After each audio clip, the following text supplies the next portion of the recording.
A TikToker punk slapped a 79-year-old veteran outside a gas station, not knowing 33 street racers were fueling up right next to him. The idiot was streaming everything live for his followers when he struck Marcus Hall across the face. Marcus was a Vietnam War veteran with 2 Purple Hearts who just stopped to get some water.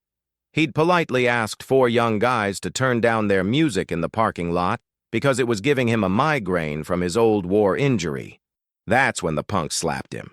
"Should have kept walking, old-timer," the punk yelled while streaming.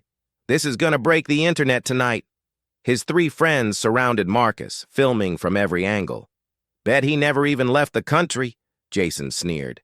"Probably bought those medals at a pawn shop." Marcus grabbed his chest in pain. "Please, I don't want any trouble, son." "What's the matter, Gramps?" he mocked. "Heart giving out already?" What these morons didn't realize was that 33 members of the Midnight Racers were at the gas pumps. They'd just finished their weekly street racing meet. They saw everything while filling their tanks. Viper, the crew leader, shut off his pump. "Crew, we got a code red situation." The punk kicked Marcus's cane away, watching it clatter across the concrete. "What's wrong, old man? Can't stand on your own?" Marcus's knees buckled, and he fell hard. Blood trickled from his split lip. "I just wanted some peace." "Nobody cares what you want, fossil," Jason spat. The punk raised his phone higher to get a better angle for his stream. That's when 33 racing engines roared to life simultaneously. They didn't speed over recklessly. They pulled up in perfect formation, surrounding the entire parking lot in a circle of high-performance machines. Headlights blazing, engines rumbling like controlled thunder. Viper stepped out first, his presence commanding instant attention. "You just made the biggest mistake of your pathetic life, streamer boy." Jason finally looked around and realized he was boxed in by 33 modified cars with very angry drivers emerging from them. His camera crew stopped streaming and tried to blend into the background. "Yo, relax, man," Jason said, his voice cracking. "It's just content for my channel. You guys wouldn't understand." "Content?" growled Nitro, a 6'5" driver with arms covered in racing tattoos. "You just put your hands on a war hero for entertainment?" Marcus tried to wave them off weakly. "Please, no fighting. I've seen enough violence." But the racers weren't backing down. They formed a tight circle around Jason like a pack of wolves cornering their prey. "Delete the stream," Viper ordered coldly. "Are you crazy?" "I have 200,000 people watching live right now. This is my biggest stream ever." Phoenix pulled out her phone and started reading. "Jason Mitchell, 4.8 million followers, known for extreme public pranks." If you believe we racers did the right thing, subscribe to the channel and show your support. She kept scrolling through his profile. Previous streams include throwing paint on a homeless woman and breaking a kid's skateboard for laughs. "Those streams got me sponsorships," Jason boasted proudly. "This one's going to get you hospitalized," Turbo promised, stepping closer. Jason tried to run. He made it maybe 5 feet before Nitro blocked his path with a perfectly timed drift, cutting him off. "My phone!" Jason screamed as it flew from his hands. "That's a $3,000 iPhone." "Now it's a $3,000 paperweight," Viper said, crushing it under his racing boot. Jason reached for his backup phone frantically. "I'm calling the police. This is illegal intimidation." "Go right ahead," Viper said with a smirk.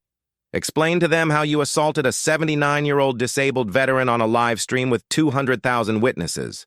That's when something powerful happened. Marcus slowly stood up, retrieved his cane, and walked over to where Jason was cornered. "Young man, do you know why I come to this gas station every week?" Jason shook his head, terrified and confused. "Staff Sergeant Marcus James Hall," Marcus said, pointing to the memorial plaque on the gas station wall. "My younger brother who died covering my position during an enemy ambush." The racers removed their caps and sunglasses in respect. "He was 24 years old, just 2 years older than you, when he took 7 bullets meant for me," Marcus continued, his voice growing steadier. "His final words were telling me to live freely and chase the wind." Jason couldn't look Marcus in the eyes. You have the freedom he died for, but you use it to hurt innocent people for views. Jason couldn't look Marcus in the eyes. For the first time, he actually seemed shaken. Viper folded his arms. Here's what's going to happen. He held up the shattered phone, still containing fragments of the recording. You're going to apologize, for real, and admit everything you've done. Jason tried to protest, but Turbo revved his engine, the sound making him flinch. Trembling, Jason recorded the message. He apologized to Marcus and confessed to all the assaults he had streamed for views. Marcus listened quietly, then said something no one expected. I forgive you, but forgiveness doesn't erase consequences. Viper grabbed his own phone. Chief Rodriguez? A young man assaulted a disabled veteran during a live stream. The police arrived minutes later. Jason was arrested in front of the racers' cameras and taken away for assault and elder abuse. The story exploded online. Within hours, the TikToker lost followers, sponsors, and even his apartment. Meanwhile, the video of Marcus talking about his brother touched the entire country. Donations surpassed $350,000, and he donated every cent to veteran rehabilitation centers. The Midnight Racers made him an honorary member and took him to every memorial parade. Almost a year later, Marcus saw Jason again at the memorial. The boy was unrecognizable, simple, quiet, no cameras. I came to apologize the right way, he said. He explained that he met a veteran in jail who made him understand the weight of true sacrifice. He handed Marcus an envelope containing everything he had saved working 2 jobs, $8,000 donated to veterans. Marcus smiled, eyes glistening. This shows change. My brother would be proud.